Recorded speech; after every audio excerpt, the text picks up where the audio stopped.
Dominus vobiscum.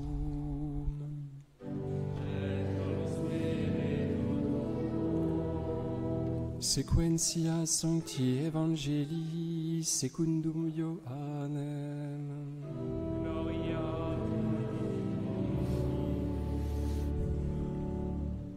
En ce temps-là, Pilate dit à Jésus, « Es-tu le roi des Juifs ?» Jésus lui répondit, « Dis-tu cela de toi-même ou parce que d'autres te l'ont dit ?» Pilate répondit, « Est-ce que je suis juif, moi ? Ton peuple et les grands prêtres t'ont livré à moi, qu'as-tu fait ?» Et Jésus répondit, « Mon royaume n'appartient pas à ce monde. Si mon royaume appartenait à ce monde, mes gens combattraient pour empêcher que je sois livré aux Juifs. Mais non, mon royaume n'est pas d'ici. » Pilate lui dit alors, « Donc tu es roi. » Et Jésus répondit, « C'est toi qui dis que je suis roi. Voici pourquoi je suis né, voici pourquoi je suis venu dans le monde, c'est pour rendre témoignage à la vérité. Quiconque appartient à la vérité entend ma voix. »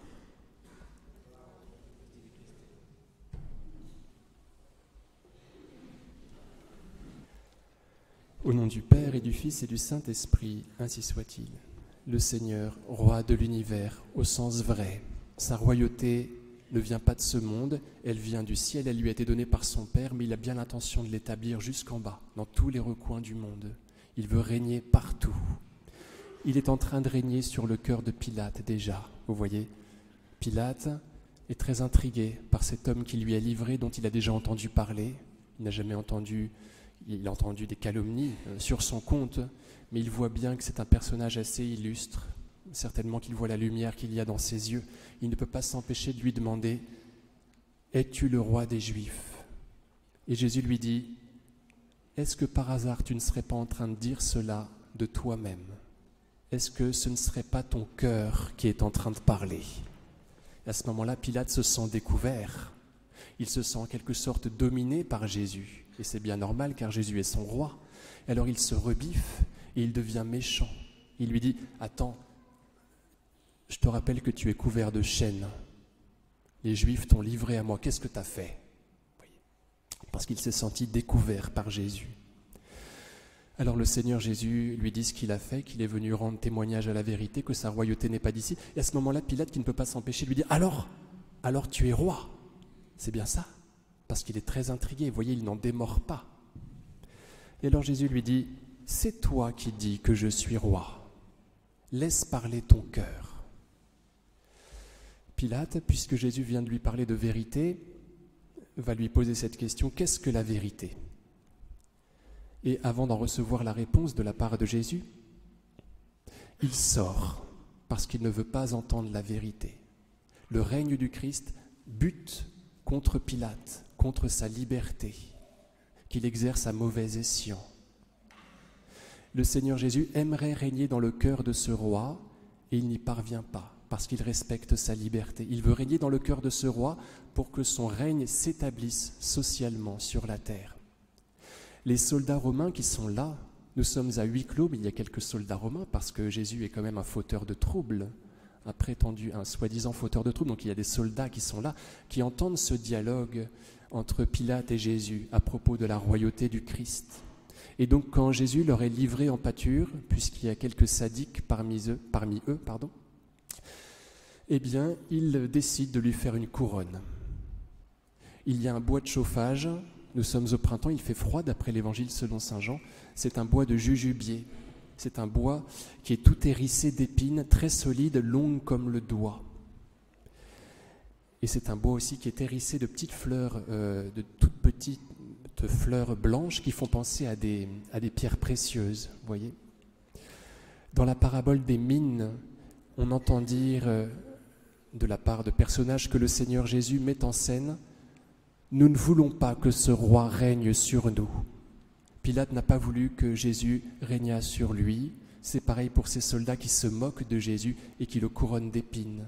N'oublions pas que les épines, on en entend parler dans l'Écriture sainte au tout début, vous savez, c'est ce que produit la terre. Une fois que l'homme s'est séparé de Dieu, c'est ce que va produire la terre. Vous vous souvenez de la punition d'Adam ?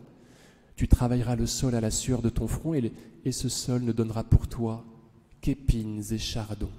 Autrement dit, les épines sont le fruit de la séparation. C'est un non-fruit, si vous voulez, parce qu'il ne peut y avoir de fruit que d'union. C'est un non-fruit, vous voyez, qui est le fait de la séparation d'avec Dieu. Donc couronner le Christ d'épines équivaut à lui dire « On ne veut pas de toi, on ne veut pas que tu règnes sur nous ». Le Seigneur Jésus est obligé d'essuyer cet affront terrible. Saint Paul, lors de sa première mission ad gentes, essaye de convertir le proconsul Sergius qui règne sur l'île de Chypre et qui est la proie du magicien Élymas. Saint Paul sait que s'il arrive à gagner au Christ cet homme-là, qui est sincère et droit, c'est gagner pour Chypre. Et les actes des apôtres ne nous disent pas si Paul y parvient. En tout cas, il parvient à mettre en déroute le magicien qui fait l'œuvre du diable. Il parvient à libérer Sergius de l'emprise de cet homme-là. Vous voyez, le Seigneur Jésus aimerait régner socialement. Dans cette encyclique de 1925 que le pape Pie XI promulgue, il accuse, il stigmatise l'Union soviétique et il parle de statolatrie, d'adoration de l'État. Il ne veut pas qu'il en soit ainsi. Il faut que le premier commandement soit observé par tous les hommes de la terre. Il n'y a qu'un seul créateur et tous doivent le connaître. Le règne du Christ doit vraiment s'établir. Plutôt que Lénine, on doit adorer partout Jésus et il faut que son règne soit instauré. C'est ce que Pie XI rappelle. Il faut qu'on œuvre à cela en essayant de conquérir d'abord le cœur des puissants. C'est ce que faisait, vous savez, Matteo Ricci aussi. Il essayait d'aller directement vers le prince pour que son travail ait de l'efficacité. Le Seigneur Jésus dit que la bonne nouvelle doit être annoncée en priorité aux pauvres, mais qu'est-ce qu'il nous dit que certains chefs, en tout cas, n'ont pas une âme de pauvre et qu'ils vont pouvoir se laisser gagner. Le Seigneur Jésus nous commande d'être efficaces en matière d'évangélisation et d'aller vers ceux qui vont nous faciliter les choses. Alors, le Seigneur Jésus, bien évidemment, ne dit pas autre chose que le pape Pie XI. Le pape Pie XI reprend l'enseignement du Christ. Je me porte, vous savez, vers ce petit épisode qui va nous faire bien comprendre les choses du tribut que l'on doit payer à César. Un jour, on demande à Jésus pour le renverser, pour lui nuire, s'il est opportun de payer l'impôt à César, dans l'espérance que le Seigneur Jésus réponde non, pour qu'on puisse ensuite l'accuser. Et le Seigneur Jésus, contre toute attente, demande qu'on veuille bien lui présenter une pièce d'un denier. On lui en présente une, et il dit, en regardant la pièce, à l'effigie de qui cette pièce est-elle? Et on lui répond, de César. Et le Seigneur Jésus de dire, rendez à César ce qui est à César, et il ajoute, et c'est là qu'il se montre extrêmement séditieux, et rendez à Dieu ce qui est à Dieu. Si ce qui est à César est à l'image de César, ce qui est à Dieu est ce qui est à son image. Or, qu'est-ce qui est à l'image de Dieu? L'homme qui a été fait à l'image de Dieu. Homme et femme, il les créa. Autrement dit, le Seigneur Jésus dit, très bien, payez l'impôt. Par contre, l'homme doit être rendu à Dieu. L'État ne peut prétendre à aucune propriété en ce qui concerne l'humanité. Pas de statolatrie. On n'adore que Dieu, l'homme doit être rendu à Dieu. Donc le Seigneur Jésus, vous voyez, on pense dans cet évangile qu'il se soumet au pouvoir, et c'est vrai en quelque sorte, parce qu'il commande que l'impôt soit payé. Par contre, il commande que l'homme soit libéré de l'emprise d'un état mauvais. Il veut absolument qu'on reste libre et qu'on soit rendu à Dieu. Sainte Jeanne d'Arc ne fait pas autre chose quand elle sert son Messire Dieu en premier. Messire Dieu premier servi, qu'elle veut rétablir dans ses droits en royaume de France. Le scout aussi cherche à faire cela pour ceux qui ont été scouts et qui le sont encore aujourd'hui. Il y a dans cette loi cette injonction, dans leur loi cette injonction, le scout travaille à établir le règne du Christ dans sa vie et dans le monde qui l'entoure.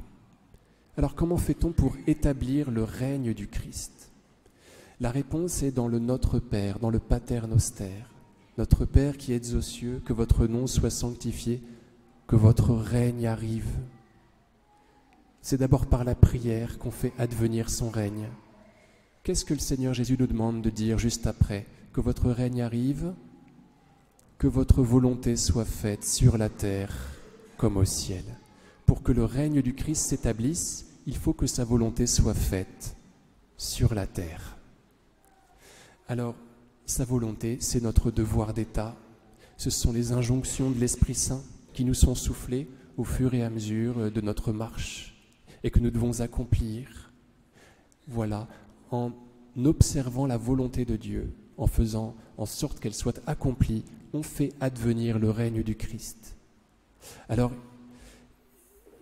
bien évidemment que pour ceux qui sont militaires ou qui sont en politique, il leur est demandé plus. Il leur est demandé de se sacrifier et de mourir, voilà, de sacrifier leur vie parce qu'ils rentrent en politique pour ça. Par contre, pour le commun des mortels, eh bien, il nous est demandé simplement de faire la volonté de Dieu au quotidien. On est certain qu'on établit son règne à ce moment-là, qu'on travaille à l'établissement de la paix, tout simplement. Au nom du Père et du Fils et du Saint-Esprit, ainsi soit-il.